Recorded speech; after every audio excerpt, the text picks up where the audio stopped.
Hello and welcome to the Silk Charm Score, top 5 Facebook pages for banks in Australia. And of course, I basically chose the top 4 plus a credit union, but I scored them and I want to show you how and why I scored them, which one is in top place and how they're dealing with the negative criticism of the banking inquiry and the charges coming through, and if social media is helping or hindering them with these situations.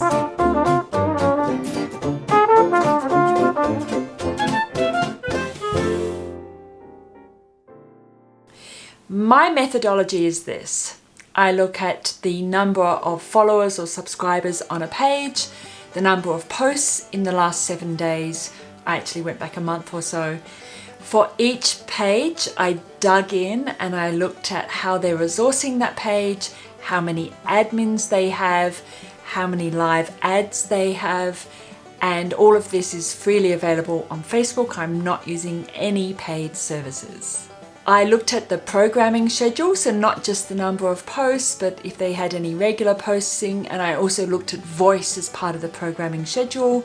How are they talking to people? What are they talking to them about? How are they commenting, engaging, that sort of thing, and gave that a score. And lastly, we looked at future-proofing, whether they've got groups, that sort of thing, a little bit on the edu marketing side, leveraging the core audiences and the preferred audiences. In other words, are they doing targeted comms to specific groups? And then just a general sort of content calendar off of the programming schedule, influencer calendars, joint venture partner calendars, all that kind of stuff. What are they sharing? What are they creating? Content. All of that goes into the pot, gets mixed up, and comes out with a score called the Silk Charm Score, which is my score. Your score might be different. Let's get on with the bank that is in the 5th position for Facebook pages.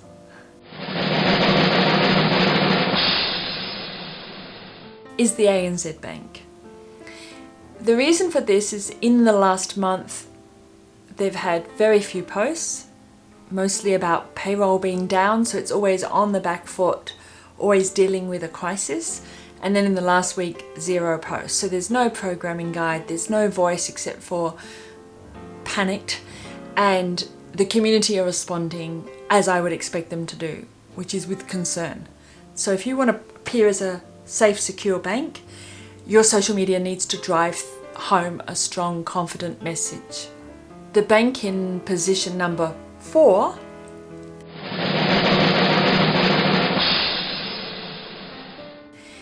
is Westpac, which really surprised me.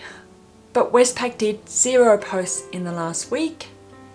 And even though they have other pages like the rescue helicopter page and social good pages and things like that, they're not pulling that together and making their Facebook page like a monthly newsletter or a monthly magazine. So they're really missing opportunities there.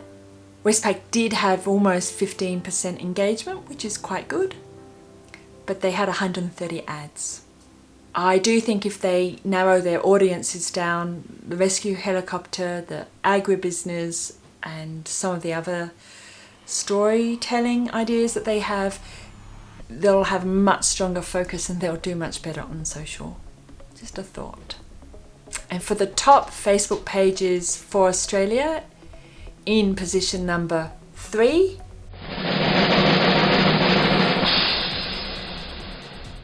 is the Credit Union of Australia, which is not even a bank. So the Credit Union only did 2 posts in the last 7 days, which is really not enough for a community bank or credit union. And with 78,000 followers of their Facebook page, they only had 4% engagement, which I think is probably on the lower end of what I would expect. However, they did, I think, the least or second to least ads of any of the banks. They only did 14 ads.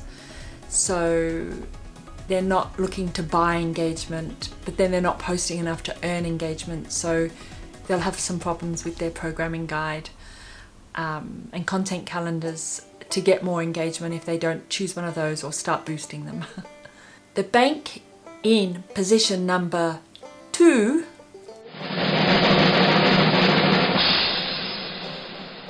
is the Commonwealth Bank.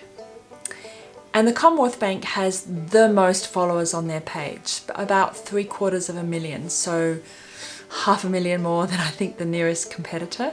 They did 2 posts in the last 7 days for an engagement of about 4%, which is not very good. They should be much higher, and with that number of subscribers, I'd be looking at much higher than 31,000 engagements in the last 7 days. However, they have the least admins of any of the Facebook pages. They only have 6. And they only had, I think it was 5 ads on the weeks that I checked. So they don't have a lot of ads. They're not buying a lot of attention. Similar to, I guess, the credit union.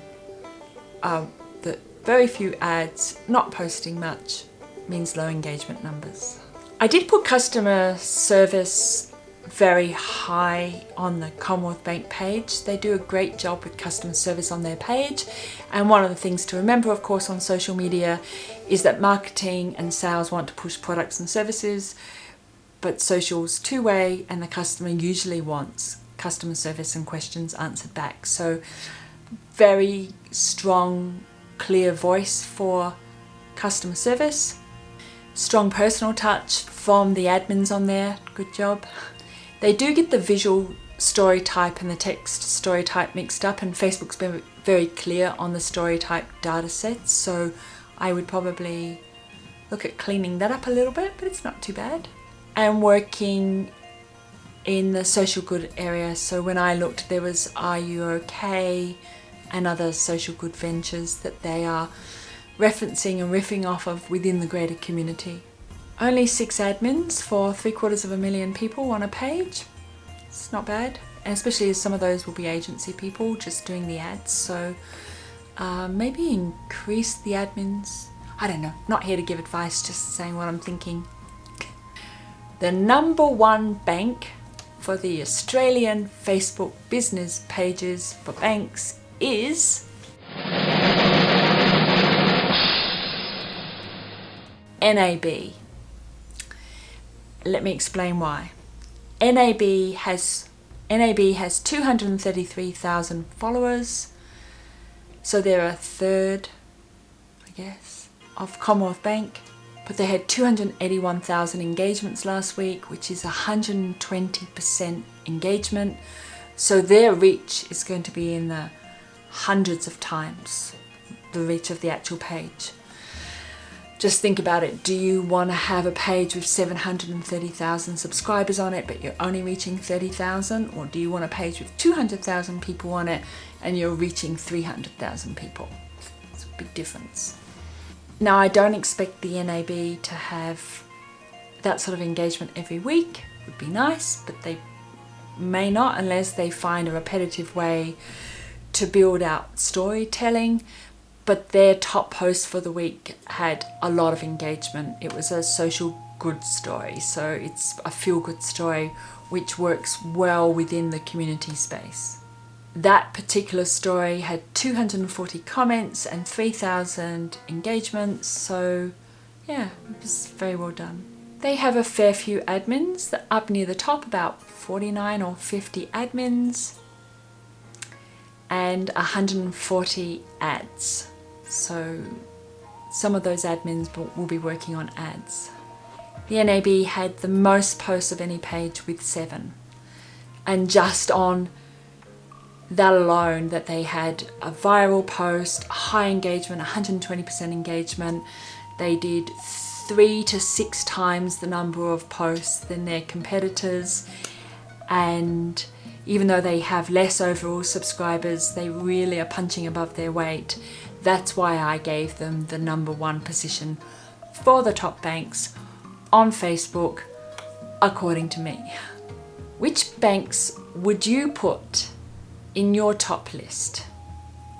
And I also would like you to consider for homework, how would you develop a programming schedule with a content calendar, an influencer calendar, found media, created media? I mean, banks are content creating beasts. They should have huge amounts of content to go out and they do, why are they doing 0 posts up to 6 posts a week? I do think that instead of doubling down like most businesses do, when there's a crisis going on, you look, whenever there's a crisis, for instance in health, you'll suddenly see the ads everywhere for that product. I think that they're pulling back, and so part of your homework is to consider how you would create content to manage crisis comms and turn around brand sentiment. That's if you want to do the homework, you don't have to.